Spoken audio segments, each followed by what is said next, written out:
제7일에 관하여는 어딘가에 이렇게 일렀으되 하나님은 제7일에 그의 모든 일을 쉬셨다 하였으며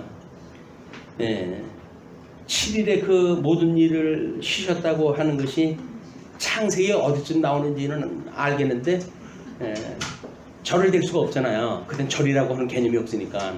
그러니까 지금 같으면 창세기 2장 3절에서 말씀하시듯이 이렇게 안식하셨다고 이야기했다 이렇게 되어지는데 이때는 구약 성경이 장절에 대한 표시가 없을 때니까 그러니까는 어디에 일렀을 때 하나님은 제7일에 그의 모든 일을 쉬셨다 하였으며 그거 지금 창세기 2장 3절 이야기예요. 지금 이야기한 것이. 그러면서 또 다시 거기에 그들이 내 안식에 들어오지 못하리라 하였으니 그러니까 안식에 들어오지 못한다는 이야기는 주님이 안식을 하시고 에덴을 창설하시고 창설을 갖다 하시고 이제 섭리사를 갖다 하는데 이거로부터 내쫓음으로 해가지고 여기 안식에 들어올 수가 없다 그 이야기야. 죄악 속에 이제 있기 때문에 이 안식에 들어올 수가 없다 그 얘기죠. 뭐 시편 96편 11절이라고 각 주를 소개했는데 맞는 내용인지는 모르겠어요. 그 우회의 세상을 창조할 때부터 그 일이 있었다라고 했을 때도 시편 95편 11절 말씀을 인용을 하다 했는데 실체적인 건지 모형적인 건지 이런 구분이 없이 그냥 인용들을 하기 때문에 이걸 확인을 하다 해보지 않는 한 지금 실체적인 이야기냐 모형적인 이야기냐 이걸 우리가 이제 이야기를 이렇게 알 수가 없죠. 그러나 시편 95편 11절을 한번 잘 보시게 되면 우리는 이제 분별할 수가 있죠. 실체적인 내용인지 모형적인 이야기인지. 그리고 그러면 거기에 들어갈 자들이 남아 있거니와 복음 전함을 먼저 받은 자들은 순종하지 아니함으로 말미암아 들어가지 못하였으므로 그 이야기는 모형적인 이스라엘 역사를 가지고 좀 설명하는 방식이거든요. 그렇죠? 그러니까 거기에 들어갈 자들이 남아 있거니와 복음 전함을 먼저 받은 자들은 뭐 이런 구약 시대 때 그런 옛 신자들일 수도 있고 그래서 좀 순종하지 아니함으로 말미암아 들어가지 못하였다. 예수님을 믿지 않는 그 구약 시대의 사람들은 거기 들어가지 못했다. 이제 그런 그 이야기를 우리가 해석할 수가 있을 것 같아요. 오랜 후에 다윗의 글에 다시 어느 날을 정하여 오늘이라고 미리 이같이 일렀으되 오늘 너희가 그의 음성을 듣거든 너희 마음을 완고하게 하지 말라. 시편 96편 7절 말씀이에요. 이거는 뭐 같은 맥락에서 했으니까 그 이야기일 텐데 지금 이 히브리서 기자는 앞에서 이야기했던 거는 하나님의 제7일 안식을 이야기를 하기 때문에 실체적인 걸 이야기를 할 테고 그리고 뒤에 거는 지금 다윗이 한 이야기인데 거기서 한 그 이야기는 그의 음성을 듣거든 너희 마음을 완고하게 하지 말라라고 하는 직접적인 성경 구절을 인용을 한 걸로 봐서는 모형적인 내용일 거란 말이에요. 이거 지금 함께 쓰고 있거든요. 이 지금 히브리서 기자는 실체적인 내용과 모형적인 내용을 함께 쓰고 있어요. 그러니까 우리가 그걸 구별해서 해내야 이 실체에 대한 의미와 모형적인 의미를 분별해서 우리가 이걸 읽어낼 수가 있다. 그냥 웨스민스터 신앙 고백자들이 이야기했던 하나님의 창조 사역과 섭리 사역을 나눠서 설명한 그 이유가 매우 중요한 그 일인데 그거를 우리가 간과하는 것이 현대 이제 주석의 그 이유란 말이에요. 그러니까 주석을 갖다 할 때에 창조 사역과 섭리 사역을 구분하다 해석하는 일이 필요하다.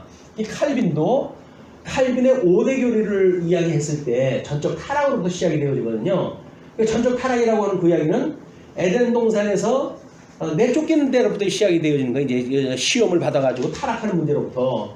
이미 행위 언약을 주셨을 때 에덴 동산에서 있었던 사건을 통해 가지고 섭리 사역을 소개했다 하는 거기 때문에 거기서 뭐 여기서 무조건 선택이라든지 뭐 이런 것이 나오게 되면 이 선택 문제인데 이게 왜 전적 타락 뒤에 있냐? 우리 예정을 할 때 하나님께서 이미 선택과 유결을 다 했으니까 같은 단어라고 해가지고 이걸 예정이라고 하는 대로 끌고 가가지고 그리고 뭐 칼빈의 5대 교리가 잘못됐다든지 이렇게 비판하는 거는 그때 그 칼빈주의 5대 교회를 만들어낸 사람들이 듣게 되면 무덤에서 일어나 다시 죽을 사람들이에요. 이게 말도 안 되는 얘기를 하니까 이건 분명히 이 사람들은 이렇게 믿고 이걸 했을 거 아니에요. 5대 교회를 만들어가지고 믿음의 뭐 교육을 통해가지고 이걸 해갖고 근데 한 500년 흘러가니까 지구 반대편에서 이게 왜 여기 들어왔냐? 예정인 건 저 앞으로 가야지. 그래서 5대 교회 잘못된 거야. 이렇게 이야기하는 걸 보고 그 사람들이 뭐라고 생각을 하겠어요. 자, 그러니까 오랜 후에 다윗의 글에 다시 어느 날을 정하여 오늘이라고 미리 이같이 일렀으되 오늘 너희가 그의 음성을 듣거든 너희 마음을 완고하게 하지 말라. 뭐 시편의 이야기가 만약에 모형적인 이야기라고 한다면 선지자들의 이야기겠죠.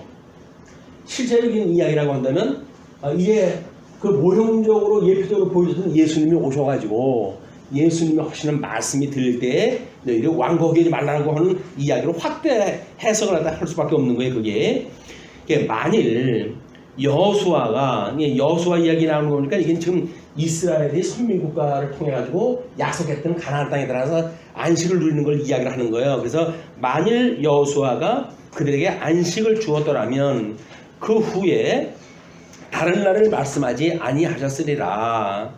그래서 여호수아는 안식을 주었다는 얘기에 못 주었다는 얘기에 주었더라면 또 다른 그 안식이 필요 없을 텐데 안식이 안 이루어졌다는 이야기겠죠. 모형적으로 보여줬기 때문에 그런즉 안식할 때가 하나님의 백성에게 남아있도다. 그 남아있는 것이 약속의 땅 가나안 땅에 들어가서 얻는 그런 그 안식이 모형적인 안식이라고 한다면 예수님을 통해서 얻게 되어지는 그 안식은 신령한 안식으로 해가지고 그것이 우리가 구분이 되어지는 안식이다. 문자 해석의 그 어려움이 뭐냐면 같은 단어를 가지고 뭐 구조가 다르다든지 또는 뭐 이런 나름대로 해서 어떤 성질이 다르다든지 할 적에도 같은 단어를 쓰거든요. 같은 단어를 쓰니까 오해가 만들어질 수밖에 없는 거예요. 이거를 구분했다 해서 실체적인 건 실체적인 것, 모형적인 건 모형적인 것, 천상계는 천상계, 또 천하계 건 천하계 거, 창조사역이 된 건 창조사역, 또는 섭리사역이 된 건 섭리사역 이렇게 구분이 되어져야 이것이 같은 단어로 써 적에도 하늘의 하늘들이라도 이렇게 이해가 됐어요. 그걸 이제 사도 바울은 고린도 후서에서 삼층천이라고 표현하도 하지 않습니까? 그럼 이 삼층천은 하나님의 보좌에 있는 곳이란 말이에요. 그런데 에베소서에 보게 되면 뭐라 그래요? 우리 이름이 이미 하늘에 시민권이 있고 이렇게 해가지고 우리가 여기에 마치 시민권이 있어가지고 이미 우리 족보가 여기에 있는 걸로 이야기를 한단 말이에요. 그렇게 되면 에베소에 대한 그 해석을 우리가 하나님께서 섭리사역을 했을 때는 본질적인 천국에 있는 것이 아니라 뭐 하나님께서 뭐 낙원과 음부로 갈라놓듯이 그러니까 우리들이 육신을 가지고 있는 인간이 육신을 가지고 죽었을 때에 가는 곳, 그래서 그것을 우리가 뭐 자는 곳이다 뭐 이렇게 이야기도 하고 그러는데 그런 낙원이라고 하는 개념에서 그걸 소개하지는 않으면 우리가 선제론을 이야기하듯이 이미 삼층천이 있을 때 우리가 있다는 거 아니에요. 우리는 여섯째 날 만들었기 때문에 여기 있을 수가 없죠. 그냥 우리 여섯째 날 만들었을 때 천하계에 있고 천하계에 있는 우리는 섭리사역상 설명을 하기 위해 가지고 이제 하늘의 시민권을 가졌다 이렇게 이야기가 된단 말이에요. 그렇다고 한다면 그 이야기는 삼층천에 있는 건 아니에요. 이거는 요한계시록에서 이야기했듯이 예수님이 재림을 하고 그분하고 함께 가야 갈 수 있는 곳이거든요. 여기가 그냥 해석을 자기 마음대로도 해석을 할 수밖에 없도록 돼 있다. 구조를 모르게 되면 다시 마음대로 단어만 있으니까 그렇게 해석할 수밖에 없는데 매우 경계하다 해야 되는 일입니다. 자, 그러면서 만일 여호수아가 그들에게 안식을 주었더라면 그 후에 다른 날을 말씀하지 아니하셨으리라. 그런즉 안식할 때가 하나님의 백성에게 남아있도다. 여전히 하나님의 백성이에요. 이스라엘 구약 백성도 하나님의 백성, 우리 예수님 오셔서 구원받는 사람도 하나님의 백성. 이건 뭐 그럼 누구 남만이냐? 그럼 유대인들이 왜 그럼 우리는 남아 있는데 거기 못 들어간단 말이냐? 뭐 이렇게 따질 수도 있겠죠. 근데 이미 그의 안식에 들어간 자는 하나님이 자기 일을 쉬신과 같이 그도 자기의 일을 쉬느니라. 이 이야기는 뭐예요?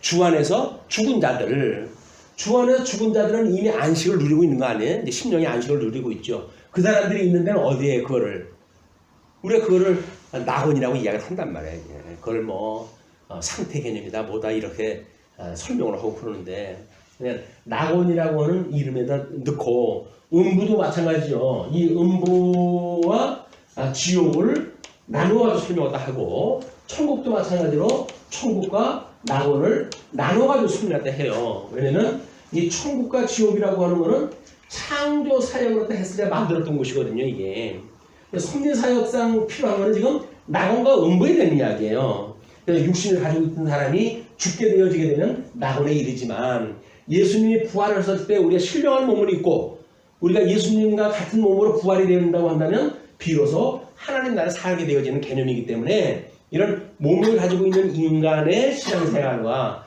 영원한 하나님 나라의 신앙생활이 구분이 되어 있단 말이에요. 그냥 어디서도 이런 구분을 다 안 해요. 그러니까 성도들도 혼동이 오는 거예요. 그래서 그러므로 우리가 저 안식에 들어가기를 힘쓸지니 이는 누구든지 저 순종하지 아니하는 본에 빠지지 않게 하려 함이라. 순종하지 않으면 지옥에 간다고 이야기를 저주를 갖다 받는다고 그랬고 모세 오경서부터 약속이 되어져 있는 거 아니에요? 안식에 들어가려면 순종이 돼야 되는데 그러면 우리가 순종을 해서 들어간다고 한다면 우리가 구약 사람들은 못 들어가냐 이렇게 되어지는 거 아니에요. 근데 우리는 예수님이 오셔가지고 너희들 그렇게 모형적으로 좀 얼기설기 만들어 놓은 율법을 통해 온전해진다는 이야기는 거짓말이야. 될 수가 없는 거야. 내가 그걸 촘촘히 만들려고 왔어. 완전케 하러 온 거야. 나가 저 폐허로운 줄로 생각하지 말어. 율법과 선지에 대한 걸 주님이 오셔가지고 완전케 한 거예요. 이제 인간이 자기의 힘으로 빠져나간다고 하는 걸 원천봉쇄로 다 한 거예요. 너희들은 이 저주 아래, 이 율법의 저주 아래 다 죽은 자들이야. 선언을 다 하는 거거든요. 다만 예수님을 믿었을 때 그 예수님과 더불어서 함께 죽었다고는 그 죄의 저주로부터 죽어나야 사망에서 죽어야 생명세계로 옮길 거 아니겠어요. 그러니까 사망세계에서 나는 죽었어 라고 하는 선언이 세례를 받은 일이란 말이에요. 내가 주님과 함께 죽었습니다. 나의 모든 죄를 대신하던 예수님으로 말미암아서 내 죄가 사함을 받았고 그러므로 이제는 주님의 부활에 참여해가지고 주님 나라의 백성으로 살아가게 됐어요. 라고 하는 어마어마한 이 우주적 변화가 좀 만들어진 겁니다. 우리들한테 이 구원받았다는 이야기는. 근데 뭐 이걸 세상 살아가는데 방편으로나 이렇게 생각을 해가지고 뭐 하나님 백성인데 좀 잘 살게 해주시오. 뭐 이런 정도로 이 하나님하고 흥정하려고 한다면 과연 우리가 나를 위한 신앙생활인가? 아니면 우리 이 계시를 갖다 하나님이 영광을 위해서 계시하셨다고 그러는데 그 하나님의 영광을 위해서 주 안에서 주를 위하여 주를 인하여 원인도 주고 목적도 주고 그리고 이걸 이루어가는 모든 것들이 주란 말이에요. 주 안에 있는 나니까. 왜? 나는 죽어서 없고 이제는 내 안에 주님이 살아있기 때문에 우리 세례받은 성도들이 살아가는 모든 수단은 주 안에서예요. 주 안에서. 기도도 주 안에서예요. 기뻐하는 것도 주 안에서 기뻐하는 거예요. 행복해하는 것도 주 안에서 기뻐하는 일이거든요. 주 안에서. 그리고 목적도 주를 위하여. 그래, 주를 위해서. 그 인하여 원인에 대한 것도 주를 인하여. 주께서 이리 하셨기 때문에 원인도 방편도 그 다음에 목적도 전부 주라고 하는 안에서의 일이다. 그래서 우리가 좀 더 예수님에 대한 걸 묵상할 필요가 있어요. 주님에 대한 거를 묵상할 필요가 있다. 주님에 대한 묵상에 빠지게 되면 자꾸 하나님한테로 가요. 그냥 하나님이 천지 지으신 분이고 뭐 예수님은 아버지인데 그분한테 뺏으면 됐지 꼭 예수님한테 뺏어야 되는데 주 안에 있다라고 하는 그 이야기는 예수님과 함께 우리가 죽고 살았다고 하는 고백이기 때문에 나는 예수를 믿는 사람이에요 라고 하는 것이 우리한테 안전한 표현 방법이다. 나는 하나님을 믿어요 라고 이야기할 때 그 하나님은 엘로힘이라고 그랬잖아요. 그 이야기는 우상을 믿는 사람도 자기 신을 엘로힘이라고 그런단 말이에요. 전능하신 자라고 믿기 때문에 이렇게 우상도 같은 이름을 쓰고 있으니까 우리가 혼용을 일으키는데 성경에서 말하는 엘로힘은 삼위일체 하나님을 말씀하기 때문에 그 삼위일체 하나님을 믿는다 뭐 이렇게 이야기하거나 아니면 예수님을 믿는다거나 이렇게 해야 우리의 이런 세례받은 신분에 대한 것이 확실해지는 거예요. 확실해지는 거예요. 자꾸 신분이 확실해져야 신앙생활도 마찬가지고 뭐 교회생활도 마찬가지고 우리가 주의 종이다라고는 개념을 가지고 이렇게 살아가게 되어지거든요. 그러니까 예수님의 나는 주의 종이다 해서 안디옥 교회에서 최초로 그리스도인이라고 이름을 불렸다 그랬잖아요. 그때 그 이름은 사실은 놀리는 이야기라고 그랬어요. 예수쟁이라고 하는 저것들은 예수밖에 몰라 이렇게 이야기하는 예수밖에 모른다는 것이 얼마나 우리들한테 행복한 이야기예요. 근데 다른 사람들은 그걸 아주 흉보고 싶은 그런 그 일이기 때문에 우리가 나는 예수쟁이야, 나는 예수님의 그 종이야 라고 하는 표현이 우리의 정체성을 확인하는 데 매우 중요하다. 예, 그러므로 우리가 저 안식에 들어가기를 힘쓸지니 이는 누구든지 저 순종하지 아니하는 본에 빠지지 않게 하려 함이라. 이 유대인들이 근데 이걸 이렇게 했는데도 불구하고 지금 이제 종교 개혁이 이루어졌어요. 웨스트민스터에서 표준 교리를 이야기를 했어요. 이 표준 교리라고 하는 건 뭐예요? 가르치는 이치예요. 이론. 가르치는 이론. 그런데 이 교리가 어느덧 시간이 가면서 교조주의화 되어지는 거예요. 하나님의 율법이 선한 겁니다. 그럼에도 불구하고 그걸 변질이 되어진 것이 율법주의자들이거든요. 그런데 이 교리도 정말 성경을 그냥 수많은 사람들이 그냥 몇 년을 걸쳐가지고 성경의 원리는 이겁니다 라고 해서 이 교리를 그렇게 설명을 잘 해놨더니 이것이 시간이 가면서 교조주의자들이 만들어져 가지고 율법주의처럼 이렇게 하라 저렇게 하라라고 하는 걸로 타락되어진 거예요. 지금도 그 웨스트민스터 신앙고백에 보게 되면 십계명이라든지 그런 것들이 전부 조항으로 설명이 되어져 있잖아요. 그것이 사실은 우리들이 십계명에서 말하고 있는 위로는 하나님을 사랑하고 이웃을 내 몸같이 사랑하라 라고 했을 때 부모에게 효도하라고 하는 그 개념이 뭘까 라고 하는 것을 우리가 공부할 수 있는 한계가 짧기 때문에 성경을 알고 있는 지식도 미천하기 때문에 이 표준교회를 만드는 사람들은 그냥 자세히 풀어놓은 거예요. 그 이야기는 그걸 지켜서 우리한테 구원을 받는다는 이야기가 아니거든요. 그 앞에서 다 전제되어진 이야기예요. 그리고 도덕법도 마찬가지예요. 이 도덕법도 언급이 되어지는데 어떻게 십계명으로 표현해 준 거 그 한도 내에 들어가 있겠어요, 우리 삶이. 그러니까 우리의 삶은 모든 그 삶의 법이 바로 하나님의 이치를 깨닫게 하시는 원리다 이게. 그러니까 도덕법을 지킨다고 구원받습니까? 이런 이야기 하지 말고 그게 아니니까 아니라고 전제해가지고 이야기가 됐으니까 다만 우리가 죄가 뭔지를 깨달아야 하나님의 말씀을 듣고 내가 여전히 이렇게 부족해 라고 하는 걸 깨달을 거 아니겠어요. 근데 예수님 안에서 아무것도 문제가 없어 이제 율법도 우리하고는 아무 상관이 없어 라고 이야기를 하게 되면 뭐가 기준이 되겠어요? 온전한 사랑을 기준으로 갖다 세워볼까요 그럼? 온전한 사랑이라면 사랑하는 사람 아무도 없지. 그걸 표현하는 것이 도덕법이고 여기서 이야기했던 이 교조주의에서 이야기하는 십계명에 대한 설명의 내용이 그러니까 우리는 이런 거를 이렇게 공동체적 감각, 갑각류들이 가지고 있는 생각 그런 것처럼 종교행위에 머물 것이 아니라 하나님의 선하시고 기뻐하시고 온전한 뜻이 무엇인지를 깨닫게 되어지는 영적 예배에 이런 기회로 이걸 삼게 되어져서 우리 신앙생활이 유기체적인 신앙생활을 해가는 대로 발전되어져 가는 일이 매우 필요한 일이다. 어두운 시대에 우리가 마땅히 해야 될 일이라고 보여집니다. 자, 그러면 이제 그러기 때문에 12절에 아주 유명한 말씀을 이야기를 합니다. 하나님의 말씀은 살아있고 활력이 있어. 여기서 활력이라고 했던 그 이야기가 에네르게이아 우리 이제 말씀운동 서원교회에 그 운동에 쓰는 용어예요. 에네르게이아라고 하는. 그러니까 하나님의 말씀은 살아있고 활력이 있어.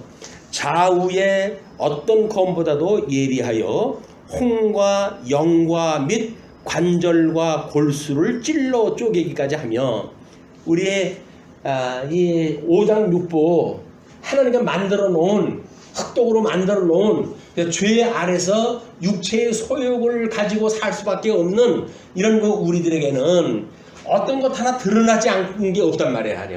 그냥 골수까지 쪼개진다 그러니까 그냥 온 몸을 분해해가지고 세포 어느 것까지도 하나님 앞에 드러나지 않을 게 없다. 이 말씀의 검으로, 이 말씀의 검으로. 그러니까는 말씀을 듣게 되면 우리가 교훈과 책망과 바르게 함과 의로 교육하게 유익한 하나님의 말씀으로 이해가 딱 되어지는 것이 그 말씀을 들었을 적에는 교훈이죠. 우리가 중생하고 거듭난 새 생명을 가지고 듣게 되어질 때 교훈이 오게 되어지면 마땅히 거기서 책망이 오게 되어진다. 왜? 육신을 이끌면서 내 중심으로 세상을 살아갔던 일인데 다 이게 주를 위해서 살아간 시간이 얼마나 돼요, 우리가. 전부 세상을 위해서 살아갔고, 주를, 나를 위해서 살아가는 시간들이지. 그러니까 그걸 우리가 깨닫는다는 거예요. 이런 허다한 법체계를 가지고, 역시 내가 육신을 가지고 있어가지고, 나는 어쩔 수 없이 한계를 받고 있는 인간이야. 온전케 하시는 예수님이 없으면 나는 가망이 없어.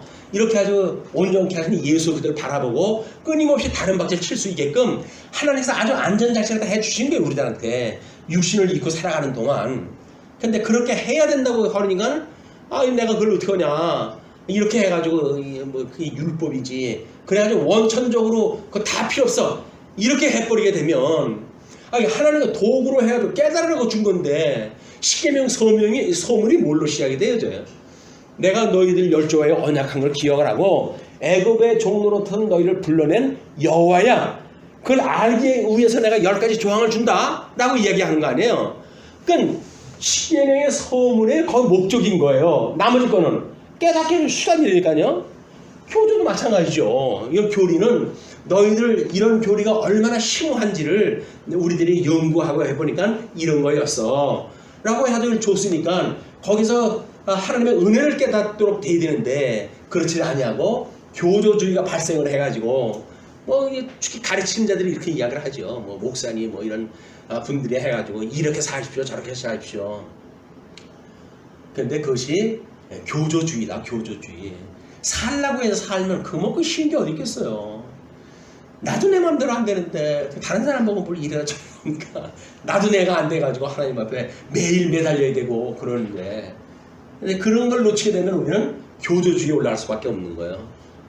내 어린 양을 먹이라 라고 했는데 어린 양을 먹이기는 독초를 먹이는 거 아니에요 지금. 이렇게 해야 구원받아 라고 이야기를 하니까. 근데 아니라 하나님의 말씀은 너희들 보고 이렇게 행하라는 것이 아니라 주님께서 이렇게 하시는 걸 깨달으라는 이야기야. 그 은혜에 감동하고 그 은혜를 인하여서 너희들이 행복한 성도의 삶을 살았으면 좋겠어. 그 이야기거든요.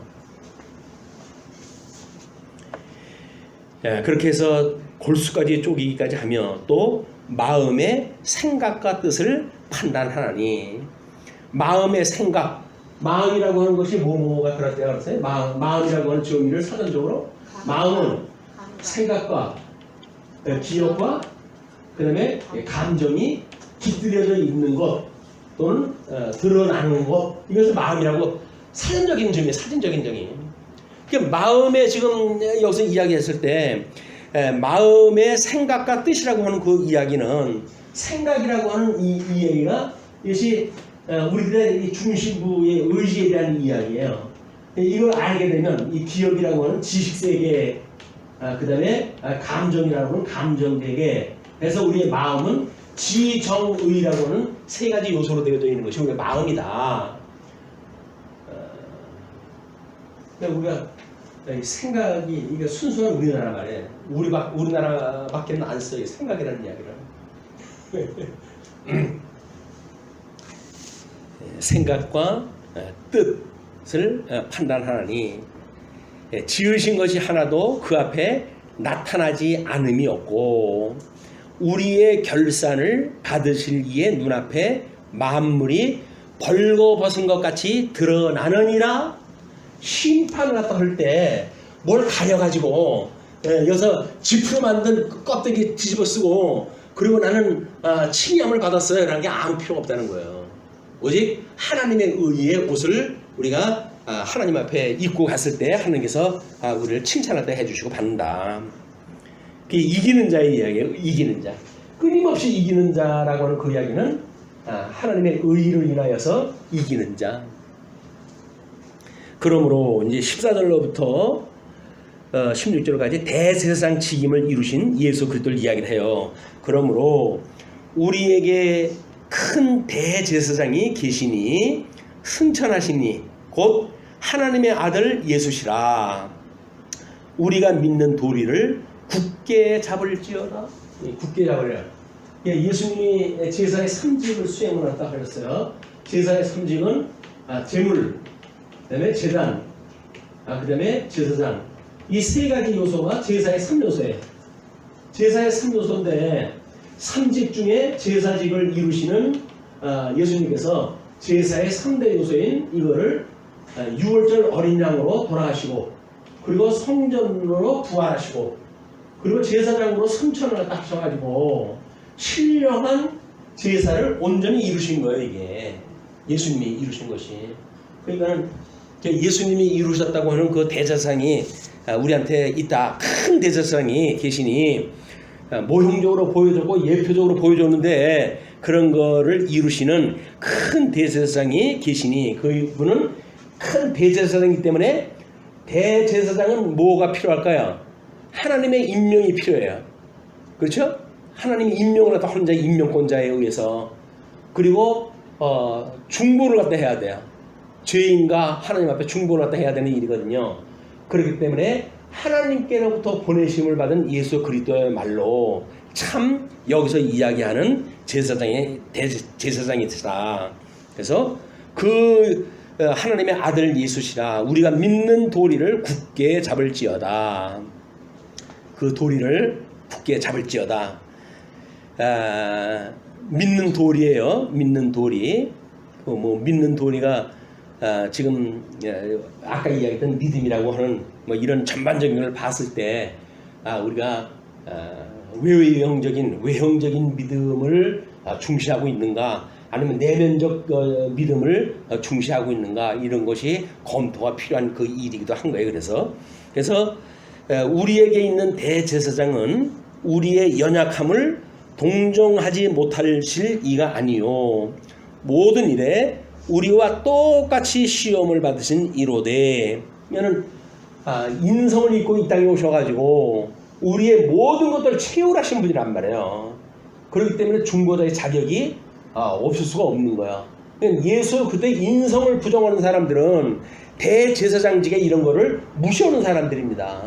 인성을 무시하는 건 안 돼요.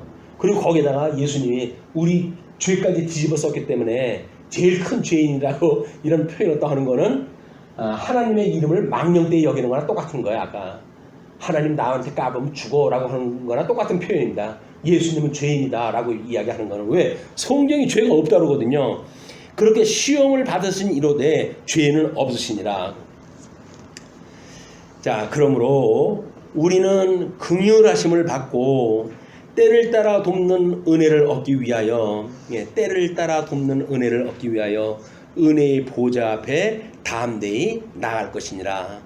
긍휼하심을 받고, 긍휼하심을 받는다는 이야기는 하나님 앞에 회개했을 때 그 회개를 들어주시고, 그런 그 이야기를 우리가 바꿔 이야기할 수도 있을 거예요. 때를 따라 돕는 은혜를 얻기 위하여. 때를 따라서, 은혜는 선물 아니에요. 선물은 뭐라 그랬어요? 이게 선물은 하나님의 이 믿음이라고 하는 거는 딱 우리 주머니에 다 집어넣고 언제든 뺏을 수 있는 거라고 그랬습니까? 아니잖아요.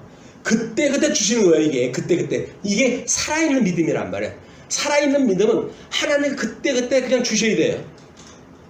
그러면 내 믿음이 있다가 없어진단 말이냐?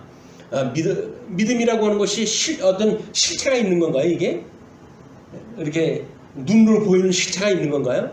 그게 아니라고 한다면 분명히 육체의 소욕에 우리가 빠져 있을 적에는 성령의 소욕이 거기에 간섭을 안 하고 있는 거죠. 거스리고 있는 거예요. 거스리고 있다고 하는 그런 그 개념이 믿음이라고 하는 그거를 우리가 이렇게 신앙생활을 하면서 뭐 구원받은 사람이 뭐 살다 보면 그럴 수도 있지 라고 말을 갖다 쉽게 하는 이런 건 아니다. 은혜를 얻기 위하여 은혜의 보좌 앞에 담대히 나아갈 것이다. 그래서 은혜의 방편을 세 가지라고 그랬어요. 그 은혜의 방편은 우리한테 말씀, 그다음에 성례, 그다음에 기도. 기도가 되게 중요한 거예요. 이게 은혜의 방편이기 때문에 기도가 필요한데, 아니 은혜의 방편이라고 했잖아요. 은혜의 방편. 여기 말씀이 들어간다 그랬어요. 성례가 들어갔어요. 기도가 들어갔어요. 그러면 뭐 말씀이 우리한테 적용을 어떠 해가지고 우리들의 유익을 추구하고자 하는 겁니까? 아니면 은혜를 받기 위한 그냥 우리의 그 계시예요 이게. 그다음에 성례도 마찬가지예요.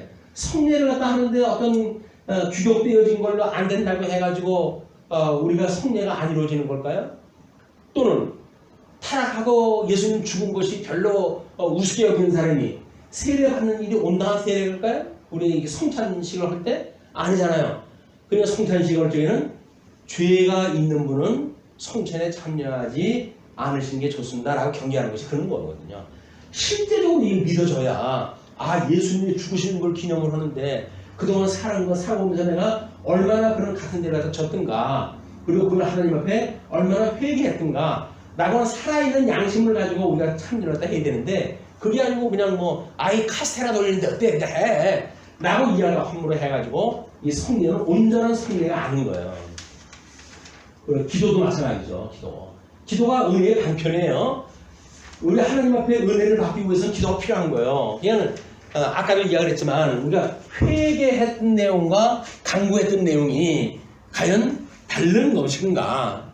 그러지 않았어요? 우리가 회개와 강구가 했을 때 회개를 갖다 해놓고는 강구할 적에는 이거와 전혀 상관없는 걸 구한다고 한다면 우리는 논리적인 모순이란 말이에요. 우리가 이렇게 잘못했으면 이렇게 잘못할 수밖에 없는 저니까 주님 그렇지 않도록 좀 해주세요 라고 하는 이쪽 걸 구해야지 짝이 맞죠. 이게 등식이 회개와 강구는 등식이 같아야 된다. 이 형식적인 등식이 근데 그것이 아니라고 한다면 회개를 해야 된다고 그랬으니까 하나님 잘못했어요 용서해 주세요 라고 이걸 퉁치고 나머지 거는 전부 자기를 위한 강구로 돌아간다고 한다면 여기서 말하는 은혜의 방편의 기도가 아니라 그냥 달라고 하는 것밖에 떼쓰는 것밖에 안 나온다 이게 한국교회 지금 이 기도의 오류는 전부 거기서 나온 거기 때문에 이런 기도에 대한 거를 정리하고 글로 써가면서 역시 연습도 좀 하고 이런 것이 필요하지 않을까 그런 생각을 해봤습니다.